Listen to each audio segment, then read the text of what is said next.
Welcome to ഡൊമിനിയോ ദീപക്സ്. ഇന്നിവിടെ ഞാൻ വന്നേക്കുന്നത് എളുപ്പത്തിൽ ഉണ്ടാക്കാൻ പറ്റുന്ന ഒരു മീൻകറി കാണിച്ചു തരാനാണ്. ഇന്നത്തെ വീഡിയോയ്ക്ക് ഒരു പ്രത്യേകതയുണ്ട്. ഇന്ന് ക്യാമറ വെച്ചേക്കുന്നത് ശ്വേതയാണ്, ദീപക് ഇവിടെ ഇല്ല. അപ്പൊ ഞാനും ശ്വേതയും കൂടാണ് ഈ വീഡിയോ എടുക്കുന്നത്. അപ്പൊ എങ്ങനെ ഉണ്ടാക്കുന്നതെന്നൊന്ന് കാണിച്ചു തരാം. ചട്ടി നല്ലോണം ചൂടായി കഴിഞ്ഞ് അതിനകത്ത് ഞാൻ കുറച്ച് എണ്ണ ഒഴിച്ചിട്ടുണ്ട്, വെളിച്ചെണ്ണ. അതിനകത്തോട്ട് ഒരു 1/2 ടീസ്പൂൺ ഉലുവ ഇടുക. ഒന്ന് ചെറുതായിട്ടൊന്ന് ചൂടാകുമ്പോഴത്തേക്ക് 1 ടേബിൾ സ്പൂൺ വെളുത്തുള്ളി സ്ലൈസ് ആയിട്ട് അരിഞ്ഞത്, 1 ടേബിൾ സ്പൂൺ ഇഞ്ചി അതും സ്ലൈസ് ആയിട്ട് അരിഞ്ഞത്, ഒരു 10 അല്ലി കൊച്ചുള്ളി, ഒരു 3-4 പച്ചമുളക് ചെറുതായിട്ട് അരിഞ്ഞത്, കുറച്ച് കറിവേപ്പില. ഇതിട്ട് നല്ലോണം ഒന്ന് വഴറ്റുക. ഇതൊന്ന് നല്ലോണം വഴന്നു കഴിഞ്ഞ് ഇതിനകത്തോട്ട് പൊടികളിടാം. 3 table spoon Kashmiri chilli powder, അത് നിങ്ങൾ എരിവ് നോക്കിയിട്ട് ഇട്ടാൽ മതി. പിന്നെ ഒരു 1/2 ടീസ്പൂൺ മഞ്ഞൾപ്പൊടി. ഇതുകൂടി ഇട്ടൊന്ന് ആ ഒരു പച്ച മണം മാറുമ്പോഴത്തേക്ക് നമുക്ക് ആവശ്യത്തിന് വെള്ളം ഒഴിക്കാം. ഒന്ന് ചെറുതായിട്ടൊന്ന് ചൂടായാൽ മതി, ഒത്തിരി ആവണ്ട. ജസ്റ്റ് ഒന്ന് ചൂടായി കഴിഞ്ഞ് ഇതിനകത്തോട്ട് ഞാനിപ്പോൾ ഒരു 3 കപ്പ് വെള്ളം, ആദ്യം ഒരു 2 കപ്പ് ഒഴിക്കാം. അത് കഴിഞ്ഞിട്ട് ബാക്കി പിന്നെ വേണമെങ്കിൽ ഒഴിക്കാം. അപ്പോൾ ഏകദേശം 2 കപ്പ് ഒഴിച്ചു. ഇനി നല്ലോണം ഒന്ന് തിളക്കട്ടെ. കറി നല്ലോണം തിളച്ചു തുടങ്ങി. ഇതിനകത്തോട്ട് ഒരു 1/2 മുറി മാങ്ങയുടെ പുളി നോക്കി ഇട്ടാൽ മതി. ഇപ്പം ഞാൻ 1/2 മുറി എടുത്തിട്ടുണ്ട്. മാങ്ങയുടെ ആ പുളി നോക്കണം. ഉപ്പും കൂടി ഇടാം. ഇനി ഒന്ന് നല്ലോണം ഒന്ന് തിളക്കട്ടെ.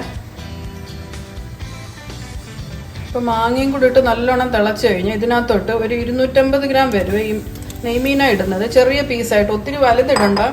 ചെറുതിട്ടാൽ അരപ്പൊക്കെ അതിനകത്തോട്ട് പിടിക്കത്തുള്ളൂ. ഉടയാത്ത രീതിയിൽ ഒന്ന് അതിനകത്തോട്ട് ഇട്ടിട്ട് അടച്ച് വെച്ചൊന്ന് വേവിക്കണം.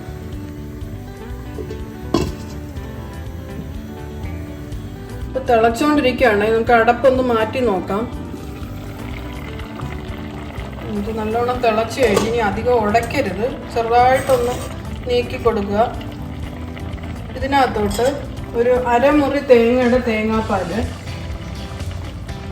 1/2 മുറിയുടെ തേങ്ങാപ്പാല് അതിനകത്തോട്ട് ഒന്ന് ഒഴിച്ച് കൊടുക്കുക. ഒന്നുകൂടെ ഒന്ന് ഇളക്കി അടച്ചു വയ്ക്കാം.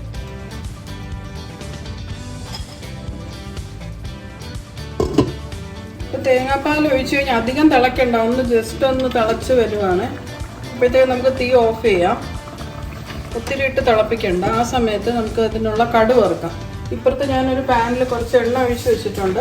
അതിൽ കുറച്ച് കടുക് ഇടുക.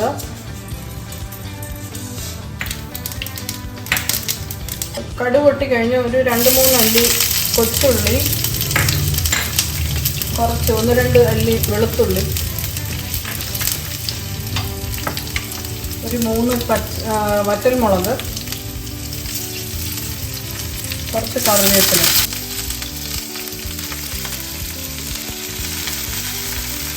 ഇപ്പോൾ ഉള്ളിയൊക്കെ ഒരു ലൈറ്റ് ബ്രൗൺ ആയി കഴിഞ്ഞ് അപ്പം നമ്മുടെ അടുപ്പങ്ങ് ഓഫ് ചെയ്തിട്ട് 1 ടേബിൾ സ്പൂൺ മുളക് പൊടിയും കൂടി ഇട്ട് പെട്ടെന്നൊന്ന് ഇളക്കി മിക്സ് ചെയ്തിട്ട് അത് നമുക്ക് കറിയിലോട്ടങ്ങ് ഒഴിക്കാം.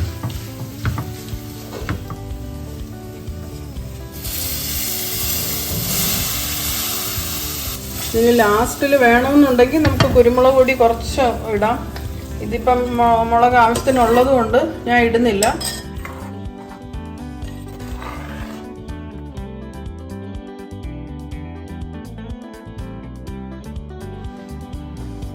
ഞാനിങ്ങനെ സെർവിങ് ഡിഷിലോട്ട് എടുത്തിട്ടുണ്ട് മീൻകറി. നല്ല എളുപ്പമാണ്. എല്ലാവരും ഈ റെസിപ്പി ഒന്ന് ട്രൈ ചെയ്യണം. ഈ മീൻകറി നമുക്ക് ചോറിൻ്റെ കൂടെ കൂട്ടാം, വൈറ്റ് റൈസിൻ്റെ കൂടെ കഴിക്കാം, ചപ്പാത്തിയുടെ കൂടെ കഴിക്കാം, അപ്പത്തിൻ്റെ കൂടെ, ഏതിൻ്റെ കൂടെയും കഴിക്കാം. നിങ്ങളെല്ലാവരും ട്രൈ ചെയ്യണം. എല്ലാവർക്കും ഇഷ്ടപ്പെടും. അടുത്ത നല്ലൊരു വീഡിയോ ആയിട്ട് ഇനി ഉടൻ വരുന്നതായിരിക്കും. ബൈ.